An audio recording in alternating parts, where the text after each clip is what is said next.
आज का ये एपिसोड शुरू करने से पहले एक छोटी सी बात। क्या आप भी अपना पॉडकास्ट बनाने की सोच रहे हैं? तो एंकर ट्राई कीजिए। ये पॉडकास्ट बनाने का सबसे आसान तरीका है। नंबर 1, ये फ्री है। नंबर 2, इसमें कई सारे ऐसे टूल्स हैं जो आपको अपने फोन और कंप्यूटर पर रिकॉर्ड और एडिट करने की फैसिलिटी देते हैं। नंबर 3, आप अपने पॉडकास्ट को डिस्ट्रीब्यूट भी कर सकते हैं, जिससे इसे स्पॉटिफाई और दूसरे प्लेटफॉर्म पर सुना जा सके। तो डाउनलोड कीजिए फ्री एंकर ऐप या विजिट कीजिए anchor.fm पर अपना पॉडकास्ट स्टार्ट करने के लिए।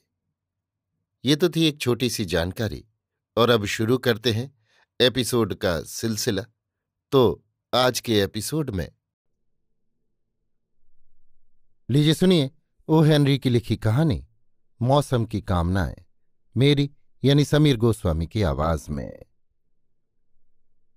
लिखने के लिए क्रिसमस की कहानियां भी नहीं बचीं, किस्से खत्म हो गए।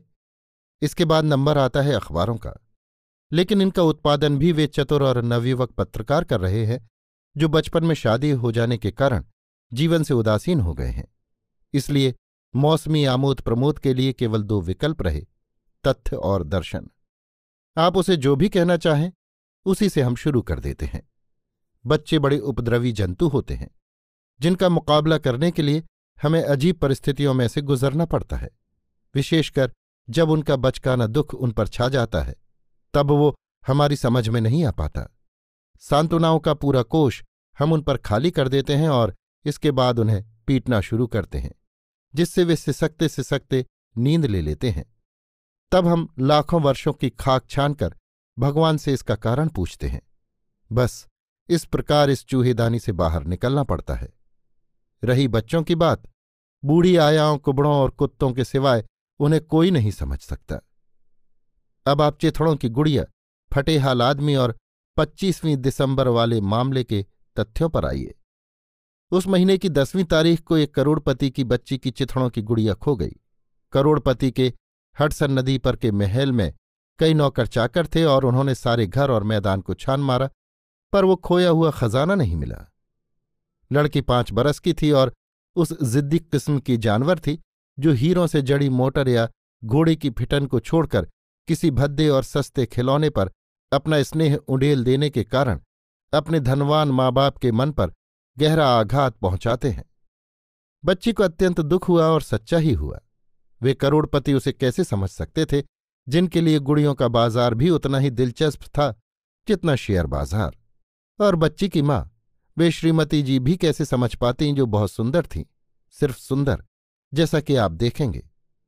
जमीन पर लोट लोट कर, घुटनों को पटक पटक कर और नाच नाच कर वो लड़की इतनी रोई कि उसकी आंखें सूज गईं और उसे धीरज बंधाना असंभव हो गया। सेठ जी ने बहुत विश्वासपूर्वक मुस्कुराकर अपनी तिजोरी उसके सामने खोल दी। फ्रांस और जर्मनी के सर्वश्रेष्ठ खिलौने उस महल में एक क्षण में ही पहुंच गए, लेकिन राचल किसी तरह भी नहीं मानी। वो तो अपनी चिथड़ों की गुड़िया के लिए रो रही थी। उसे इन विदेशी मूर्खताओं से क्या लेना देना था।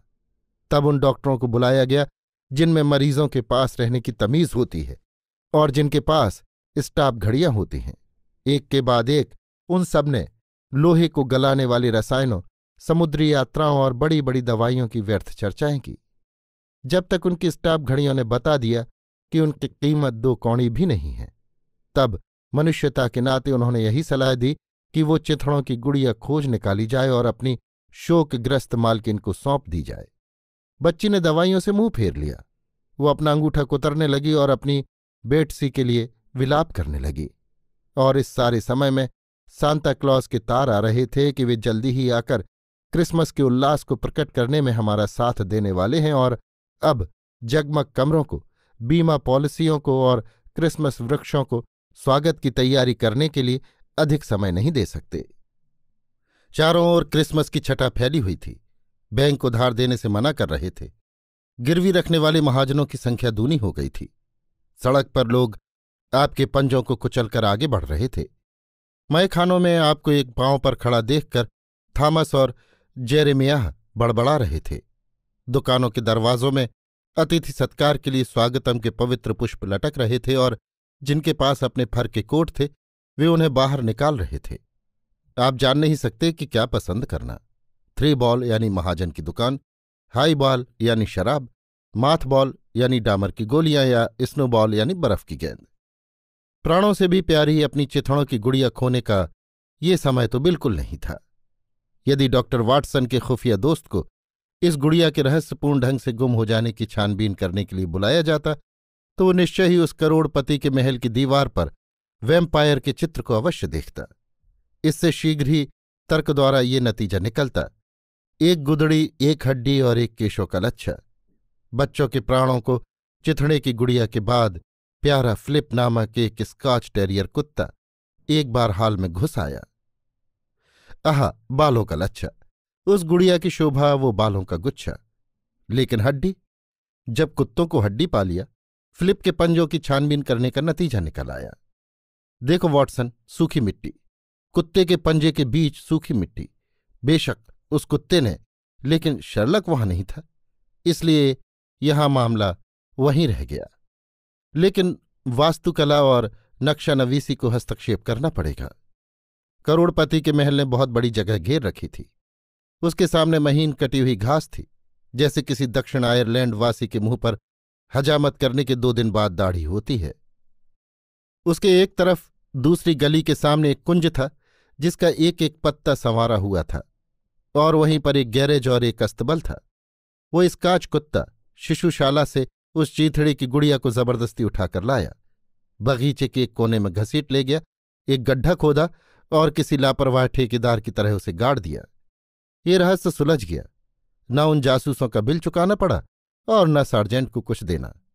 लेकिन मेरे थके हुए पाठ को, आओ अब इस वस्तु की तह तक चले। फूजी आज पिया हुआ था, इतना नहीं कि हंगामा करे या बकवास करे या गिर पड़े, परंतु अच्छी तरह से, ठीक ठाक और बिना बुराई के, जैसा कि उसके जैसे अभागे सज्जनों का गुण है। फूजी दुर्भाग्य का सिपाही था। सड़क, घास के ढेर, बगीचे की बेंच, रसोई की खिड़की, भिक्षा स्वरूप मिलने वाले छत टपकते सोने के स्थान, कुछ अनुचित कमाई और बड़े शहरों का नीचता से प्राप्त अन्नदान, ये उसके जीवन के अध्याय थे। फूजी नदी की ओर चला जो करोड़पति के घर और दूसरे मैदानों के बीच में से बहती थी। उसने उस खोई हुई चींथड़ों की गुड़िया बेटसी की एक टांग देखी जो लिलीपुट देश की हत्या का स्मरण दिलाती हुई चहारदीवारी के कोने में अपनी अकाल समाधि से झांक रही थी। उसने उस सताई हुई गुड़िया को खींचकर बाहर निकाला, अपनी बगल में दबाया और अपनी जात का एक गीत गाता हुआ सड़क पर चल पड़ा। वैसा गाना किसी भी संरक्षित गुड़िया ने कभी नहीं सुना होगा। अच्छा हुआ कि बेटसी के कान नहीं थे, और ये भी ठीक है कि काले काले गोल दागों के सिवाय उसके आंखें भी नहीं थीं, क्योंकि फूजी और उस स्कॉच कुत्ते की शक्लें भाई भाई जैसी थीं और किसी गुड़िया का दिल 2-2 भयानक राक्षसों द्वारा सताया जाना सहन नहीं कर सकता। शायद आप नहीं जानते होंगे कि ग्रोगन का शराबखाना नदी के पास और गली के आखिरी सिरे पर था, जिस पर फूजी यात्रा कर रहा था। उसके सैलून में क्रिसमस का उल्लास छाया हुआ था। फूजी अपनी गुड़िया के साथ अंदर घुसा। उसने सोचा कि शनि की दावत में चेहरा लगाकर मजाक बनाने वाले के रूप में उसे भी शराब के प्याले की बची हुई 2-4 बूंदें प्राप्त हो जाएंगी। उसने बेटसी को बार पर बिठा दिया और उसे जोर जोर से, मजाकिया ढंग से, बीच बीच में उसकी तारीफ और प्यार के शब्दों द्वारा संबोधन करने लगा, मानो वो उसकी कोई महिला मित्र हो। आसपास बैठे हुए गुंडों और पियक्कड़ों ने इस प्रहसन को देखा और खिलखिलाकर हंस पड़े। कलाल ने फूजी को एक पैग दिया। हाय, हम में से भी कितने ही गुड़ियों को साथ लिए फिरते हैं। फूजी ने सुझाया, एक इन श्रीमती जी के लिए नहीं, और अपनी कला के उपहार को अपने कोट के नीचे छिपाए वहां से चल दिया। उसे बेटसी में कई संभावनाएं दिखाई दीं। उसकी पहली ही रात सफल हुई। उसे उस नाटक का प्रदर्शन करते शहर भर में चक्कर लगाने की सूझी। एक स्टोव के पास कबूतर, मेकारथी, ब्लैक रिले और कनकटा माइक बैठे थे। नदी के इस पार वाले प्रदेश में ये काफी बदनाम थे। वे आपस में एक अखबार को इधर उधर ले दे रहे थे। वो मद जिस पर उनकी कठोर उंगलियां अटक रही थीं, एक विज्ञापन था जिसका शीर्षक था $100 इनाम। इस इनाम को पाने के लिए वो चिथड़ों की गुड़िया लौटानी पड़ेगी जो खो गई है, इधर उधर हो गई है या करोड़पति के महल से चुरा ली गई है। ऐसा लगता है कि उस निष्ठावान बच्ची के हृदय को वो दुख अभी तक साल रहा था। फिलिप कुत्ता उसके सामने नाचता कूदता और अपनी मूछों को हिलाता, पर बच्ची का ध्यान गुड़िया पर से नहीं हटा पाता। चलने वाली, बोलने वाली, नाचने वाली, आंखें मटकाने वाली फ्रेंच गुड़ियाओं को देखकर वो अपनी बेटसी के लिए विलाप करने लगती। ये विज्ञापन उसे पाने का आखिरी तरीका था। ब्लैक रिले स्टोव के पीछे से निकला और फूजी के पास अपने एकांगी लाक्षणिक तरीके से पहुंचा। सफलता से फूला हुआ क्रिसमस का मजाक किया, बेटसी को अपनी बगल में दबाए और कहीं भटकने के लिए विदा होने ही वाला था कि ब्लैक रिले बोला, कहो यार, तुम ये गुड़िया कहाँ से मार लाए? इस बात का पक्का विश्वास कर लेने के लिए कि बात उसी गुड़िया के बारे में कही गई है, अपनी तर्जनी से बेटसी को छूकर फूजी ने कहा, ये गुड़िया? ओह, ये तो बलूचिस्तान के बादशाह ने मुझे भेंट की थी। मेरे न्यूपोर्ट वाले घर में दूसरी 700 और रखी हैं। ये गुड़िया? रिले बोला, बकवास बंद करो, तुमने इसे पहाड़ी पर के इस मकान से। खैर कोई बात नहीं, इन चिथड़ों के 50 सेंट चाहिए तो ये लो, घर पर मेरे भतीजे के खेलने के काम आएगी। क्यों, क्या जची? उसने पैसे निकाले। फूजी एक शराबी की तरह निर्लज्जता से खिलखिलाकर हंसा। कभी आप साराह बर्नहार्ट के मैनेजर के पास जाइए और उसके सामने ये प्रस्ताव पेश कीजिए कि आपकी साहित्यिक संस्था के सदस्यों का मनोरंजन करने के लिए उसे एक रात के लिए छुट्टी दे दें। आप फूजी की हंसी का दूसरा संस्करण सुन सकते हैं। ब्लैक रिले ने अपनी कानी आंख से फूजी को सरसरी निगाह से आंका, जैसे एक पहलवान करता है। उस क्षणिक विदूषक से जो अनजाने ही उस अप्सरा का मनोरंजन कर रहा था, उस सेबाइन रूपी चीथड़े को छीनने के लिए उसका हाथ रोमन की तरह फड़क रहा था। फूजी मोटा, मजबूत और तगड़ा था। अपने गंदे कपड़ों द्वारा सर्द हवाओं से बचाई हुई 3 इंच की मजबूत मांसपेशियां उसके पेट पर दिखाई दे रही थीं। उसके कोट की आस्तीनों और घुटनों पर पड़ी हुई अनेक छोटी छोटी गोल सलवटें उसकी हड्डियों की मजबूती प्रकट कर रही थीं। खुशी और उन्माद से गीली उसकी छोटी छोटी नीली आंखें आप पर करुणा बरसाती, पर शर्म नहीं करती। वो अपनी मूंछों से, चाल ढाल से, शरीर से काफी मजबूत लगता था, इसलिए ब्लैक रिले रुक गया। उसने पूछा, तो फिर तुम क्या लोगे?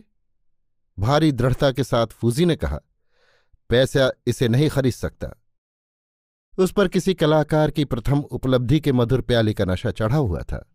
धूल से भरी हुई हल्के नीले रंग की चिंथड़ों की गुड़िया को बार पर बिठाना, उसके साथ नकलची सी बातें करना और उससे अर्जित वाह वाह से अपने हृदय को उछलता हुआ पाना तथा अपने सम्मान में कहे गए शब्दों से अपने गले को सधा हुआ पाना, इतनी बड़ी उपलब्धि क्या उसे मामूली सिक्कों से हो सकती थी?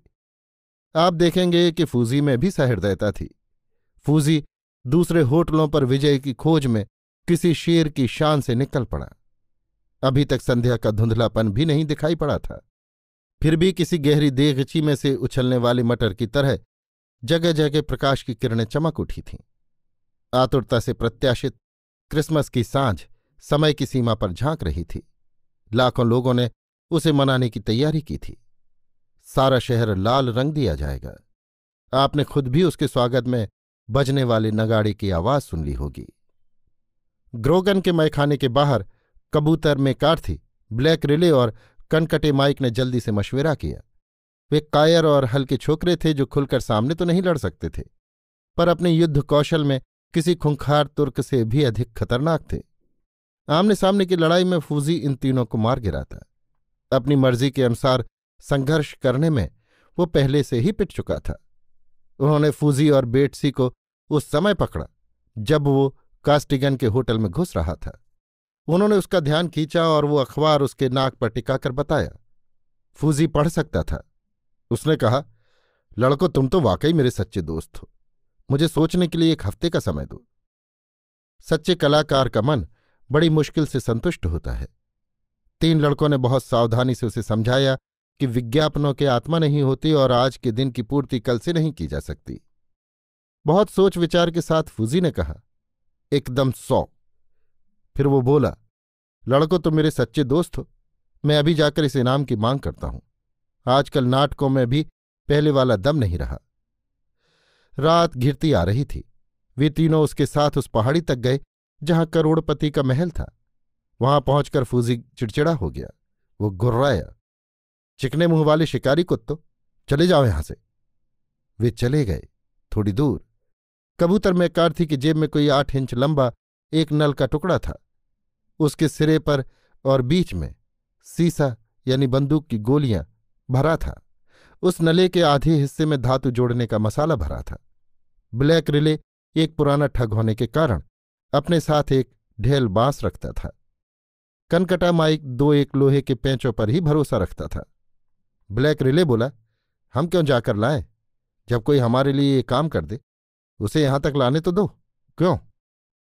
कबूतर मैकार्थी ने कहा, हम उसके पैरों में पत्थर बांधकर इस नदी में फेंक देंगे। कनकटा माइक उदास होकर बोला, तुम लोग मुझे हैरान कर देते हो। क्या तुम में से किसी को नए तरीके अपनाने का जी नहीं होता? उस पर थोड़ा सा पेट्रोल छिड़ककर सड़क पर डाल दो, समझे? फूजी उस करोड़पति के भवन की फाटक में घुसा और महल के द्वार की टेढ़ी मेढ़ी जगमगाती राह पर चलने लगा। वे तीनों पिशाच दरवाजे पर आकर रुक गए, 2 द्वार के दोनों ओर और एक सड़क के पार। वे विश्वास के साथ अपनी जेबों में पड़े हुए अस्त्रों पर हाथ फेर रहे थे। मूर्खतापूर्वक मुस्कुराते हुए और सपनों में खोए फूजी ने दरवाजे की घंटी बजाई। बचपन की किसी सहज ज्ञान से उसने अपने दाहिने हाथ के मोजे के बटन को छूना चाहा, पर उसने मोजा ही नहीं पहन रखा था, इसलिए उसका बायां हाथ निराश होकर लटक गया। ये विशेष नौकर, जिसका काम रेशम और लेस के कपड़ों वालों के लिए द्वार खोलना था, फूजी को देखकर पहली नज़र में तो सहम गया, पर दूसरी नज़र में उसे दिखा उसका पासपोर्ट, उसका प्रवेश पत्र, उसके स्वागत का विश्वास, उसकी बगल में दबी हुई मकान मालिक की लाडली की चिंथड़ों की गुड़िया। फूजी को एक हॉल में ले जाया गया जिसमें न जाने कहाँ से मंद प्रकाश छन रहा था। नौकर अंदर चला गया और एक आया तथा बच्ची के साथ लौटा। उस शोक संतप्त बच्ची को गुड़िया लौटा दी गई। उसने अपनी खोई हुई प्यारी गुड्डी को छाती से चिपटा लिया, पर तभी अत्यधिक स्वार्थ और बचपन की स्वाभाविक सरलता से उसने अपना पैर उछालकर उस घृणित व्यक्ति के प्रति घृणा और भय व्यक्त किया जो उसे दुख और निराशा की गहराई से उबार लाया था। फूजी ने अनुग्रह की मुद्रा में अपने शरीर को मरोड़ा और जरा मुस्कुराकर छोटी छोटी बातें बोलने लगा जो बच्चों के उगते हुए ज्ञान को अच्छी लगती मानी जाती हैं। बच्ची गला फाड़कर रोने लगी और बेटसी को छाती से चिपटाए वो अंदर ले जाई गई। इसके बाद सेक्रेटरी आया, दुबला पतला संयत चतुर पंपशू पर चलने वाला और शान शौकत का पुजारी। उसने फूजी के हाथों में $10 के 10 नोट गिन दिए। उसने दरवाजे की ओर निगाह फेरी, फिर उस दरवाजे के रक्षक जेम्स पर, उस अजनबी इनाम पाने वाले की ओर इशारा कर वो जूतों पर सरकता हुआ अपने कमरे में चला गया। जेम्स ने भी अपनी आदेश देने वाली नज़र फूजी की ओर फेरी और उसे दरवाजे तक पहुंचा दिया। अपनी गंदी हथेली में धन का स्पर्श पाते ही फूजी के मन में आया कि वो भाग चले, पर फिर विचार करने पर वो इस बदतमीजी से बच गया। ये धन तो उसका है, उसे दिया गया है। उसके मन की आंखों के सामने जैसे स्वर्ग के द्वार खुल गए। वो अपने उत्थान की सीढ़ी तक पहुंच गया था। वो भूखा था, बेघर था, मित्रहीन था, फटेहाल, ठंडा, खिसकता हुआ, और उसके हाथों में उसकी आकांक्षाओं के मधु स्वर्ग की चाबी थी। वो गुड़िया परी की तरह उसके सूखे हाथ पर जादू का डंडा घुमा गई थी। अब वो उन आकर्षक स्थानों पर चमकते कपड़ों में जा सकता था जहां उसके लिए चमकते गिलासों में लाल जादुई तरल पदार्थ हाजिर होगा। वो जेम्स के पीछे पीछे द्वार तक गया। जब तक नौकर ने बरामदे में जाने के लिए महान मुख्य द्वार को खोला, वो वहीं खड़ा रहा। लोहे के फाटक के बाहर काली सड़क पर ब्लैक रिले और उसके 2 दोस्त चक्कर काट रहे थे और उस गुड़िया से प्राप्त इनाम को पाने की आशा में अपने खूनी औजारों को सहला रहे थे। फूजी उस करोड़पति के द्वार पर रुका और सोचने लगा। किसी सूखे वृक्ष पर चढ़ने वाली सदाबहार बेल के समान उसके पशोपेश में पड़े हुए मन पर सुनहरे ख्याल और स्मृतियां सजने लगीं। ध्यान रखना, वो पिया हुआ था और उसके दिमाग से वर्तमान धुंधला हो रहा था। वे फूलों के गुच्छे और रंगीन गुब्बारे, हाल को सजाने वाली वे पट्टियां और झंडियां, ऐसी चीजें उसने पहले कब देखी थीं? कहीं उसने चमकते फर्श और सर्दी के ताजे फूल की खुशबू देखी थी? कोई उस घर में एक गीत गा रहा था जो उसने पहले भी कहीं सुना था। निश्चय ही आज क्रिसमस था। फूजी को लगा कि वो काफी पिया हुआ है, तभी तो उसने इन पर ध्यान नहीं दिया। फिर वो वर्तमान से बाहर निकल गया और उसे दिखाई दिया कोई असंभव, खोया हुआ, वापस हाथ न आने वाला बलाल भूत का साफ सफेद जीना, भूला हुआ प्रेत, कुलीनता का मद। सज्जन आदमी पर कई वस्तुएं छा जाती हैं। जेम्स ने बाहर का दरवाज़ा खोल दिया। घास के मैदान को चीरती हुई प्रकाश की एक रेखा लोहे के फाटक तक पहुंची। ब्लैक रिले, मैकार्थी और कनकटे माइक ने देखा और फाटक के आसपास अपना डरावना मोर्चा अधिक मजबूत कर लिया। जेम्स के मालिक को कभी नसीब न हुई हो ऐसी शाही अदा से फूजी ने उस नौकर को दरवाज़ा बंद करने पर मजबूर किया। कुलीन व्यक्तियों में कुछ अदाएं तो सहज ही आ जाती हैं, विशेषकर क्रिसमस के दिनों में। चकाचौंध हुए जेम्स से वो बोला, क्रिसमस की शाम को हर शरीफ आदमी अपने मेजबान की गृहस्वामिनी की सेवा में मौसम की शुभकामनाएं पेश करे, ऐसा रिवाज होता है। तुम समझे? जब तक मैं इस फर्ज को पूरा नहीं कर लूंगा एक कदम भी नहीं हटूंगा, समझे? दोनों में कुछ देर तक वाद विवाद हुआ, जिसमें जेम्स हार गया। फूजी की क्रुद्ध आवाज पूरे मकान में गूंज उठी। वो सचमुच कुलीन था, ये तो हमने कहा नहीं। वो तो एक आवारा था जिस पर इस समय कुलीनता का भूत सवार था। चांदी की एक घंटी की आवाज सुनाई दी। फूजी को अकेला छोड़कर जेम्स उसका उत्तर देने भीतर गया। वहां किसी ने उससे कुछ पूछा और कुछ सूचनाएं दी। बाहर आकर वो फूजी को बड़ी इज्जत से पुस्तकालय के कमरे में ले गया। एक क्षण के बाद ही मकान मालकिन ने प्रवेश किया। फूजी को देखे हुए सुंदर से सुंदर चित्र से भी वो अधिक सुंदर और पवित्र दिखाई देती थी। उसने मुस्कुराकर खोई हुई गुड़िया के संबंध में कुछ कहा, पर फूजी की समझ में कुछ नहीं आया, क्योंकि गुड़िया की बात वो भूल चुका था। चांदी की एक तश्तरी में नौकर ने 2 प्याले चमकती शराब लाकर रख दिए। महिला ने एक तो खुद उठा लिया और दूसरा फूजी की ओर बढ़ा दिया। पतले शीशे के उस सोफे यानी जाम को पकड़ते समय फूजी की उंगलियां अपनी अयोग्यता कुछ समय के लिए भूल गई। वो सीधा खड़ा हो गया और समय देवता, जो अक्सर किसी की मदद नहीं करते, इस समय फूजी की सहायता करने को फिर से लौट आए। इस ग्रागन व्हिस्की में से शैतान की बनावटी दाढ़ी से भी अधिक सफेद विस्मृत क्रिसमस के भूत नृत्य करने लगे। इस करोड़पति के महल का और वर्जीनिया के किसी बड़े हाल की महराबों का क्या संबंध हो सकता है, जहां चांदी की एक सुराही के चारों ओर इकट्ठे होकर बहुत से घुड़सवार उस इमारत की शान में जाम पिया करते थे। इसी प्रकार बग्घी में जुते घोड़ों के खुरों की आवाज का शिकारियों के घोड़ों की टापों से क्या संबंध, और यदि हो भी तो फूजी का उससे क्या लेना देना। महिला ने शराब के प्याले के ऊपर से देखते हुए अपने चेहरे से बड़प्पन की मुस्कान लुप्त हो जाने दी। उसकी आंखें गंभीर हो उठी।